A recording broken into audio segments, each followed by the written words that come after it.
दोस्तों आज की इस वीडियो में बात करेंगे Indian railway finance corporation stock के ऊपर आईआरएफसी के ऊपर। और आज इस स्टॉक में देखें तो 2.5 से 3% के आसपास इस स्टॉक में तेजी देखने को मिली आज इंटरडे के तौर पे। और ये स्टॉक जो काफ़ी मतलब 50% क्रैश हो चुका था, एक महीने से देखें तो इस स्टॉक में एक हरियाली देखने को मिली है। एक बॉटम से बनाया 110-12 रुपए के आसपास, और इस लेवल से स्टॉक ने लगभग 20% की रिकवरी कर ली है। तो जो हाई पे ले रखा है, ठीक है, क्योंकि ये स्टॉक है एक 52 वीक हाई देखें तो 229 रुपये लगा चुका है। ठीक है, काफ़ी निवेशक है, रिटेल निवेशक जो स्टॉक को 150 रुपये के आसपास, ठीक है, या फिर 160, 180, 200 पे बाइंग करके बैठे हैं। तो करें क्या, क्योंकि अब क्या स्टॉक में दोबारा से उम्मीद दिख रही है कि स्टॉक ये दोबारा से इस लेवल पे हाई, जो हाई लगाया था इसको हिट करेगा। और आने वाले 2 साल या 5 साल में क्या टारगेट रहने वाले हैं और फंडामेंटल क्या है, क्या फंडामेंटल के बेस पे इस स्टॉक को होल्ड करें, लॉन्ग टर्म शॉर्ट टर्म, उसके ऊपर बात करते हैं। फंडामेंटल की बात करें तो जो कंपनी का काम है वो फाइनेंस करना है रेलवे सेक्टर के लिए, ठीक है, यानी कि रेलवे सेक्टर के विनिर्माण यानी कि निर्माण कंस्ट्रक्शन के लिए कंपनी फाइनेंस करती है। और कंपनी ने एक अनाउंसमेंट की थी, कंपनी अब अदर सेक्टर में भी फाइनेंस करेगी, ठीक है, यानी कंपनी एक तरह से लोन प्रोवाइड कराती है खुद पैसा लेके, ठीक है। तो कंपनी का ये काम है, तो बेस्ट कंपनी है, क्योंकि अभी जो कंपनी का मार्केट कैप है 1,73,563 करोड़ का, ठीक है।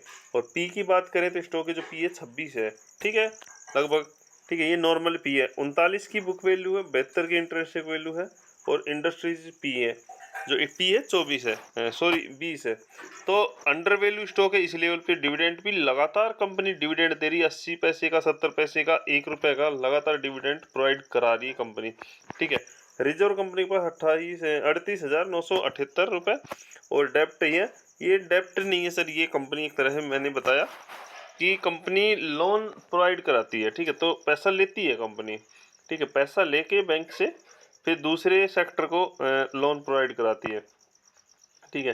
तो ये कर्जा नहीं है, ठीक है। प्रोमोटर जो होल्डिंग है अच्छी खासी है, 86% है, हालांकि कम होगी आने वाले समय में। ओएफएस जो बहुत पहले आना था अभी तक आया नहीं है, तो ओएफएस भी आएगा तो स्टॉक में वहाँ भी थोड़ी सी गिरावट देखने को मिल सकती है, मौका होगा नए निवेशकों को बाइंग करने के लिए, ठीक है। हाई लेवल 229 बनाने के बाद काफ़ी करेक्ट है स्टॉक, ठीक है। फाइनेंस की बात करें तो कंपनी जो सेल्स अच्छी खासी रही है, ठीक है, पिछले क्वार्टर देखें तो लगभग 6,500 से ऊपर इस कंपनी की जो सेल्स रही है 6,500 करोड़, और कंपनी का नेट प्रॉफिट अच्छा खासा रहा है, ठीक है, 1,600 करोड़, 1,700 करोड़ के आसपास कंपनी ने हर क्वार्टर लगभग कंपनी नेट प्रॉफिट जनरेट कर रही है। तो छोटी मोटी कंपनी नहीं है, यहाँ पैसा आपका डूबेगा नहीं, क्योंकि अभी जो कंपनी का एक तो प्रोमोटर ग्रुप है वहाँ पे भी 86% है, तो वहाँ भी ऑफिस आएगा, तो वहाँ पे भी आप लोगों को कुछ डिस्काउंट मिलेगा, ठीक है, ऑफिस आएगा तो स्टॉक में करेक्शन भी देखने को मिलेगा, उसके बाद स्टॉक में हमें तेजी देखने को मिलेगी। इसी स्टॉक में आने वाले समय में जैसे ही ओएफएस आता है तो ये स्टॉक साल भर के भीतर आपको 500 रुपये का टारगेट दिखा सकता है। जी हाँ सर, यदि ओएफएस आने के बाद ये स्टॉक 500 रुपये का लेवल भी दिखा सकता है, जिस लेवल पे ये स्टॉक अभी ट्रेड कर रहा है, ठीक है।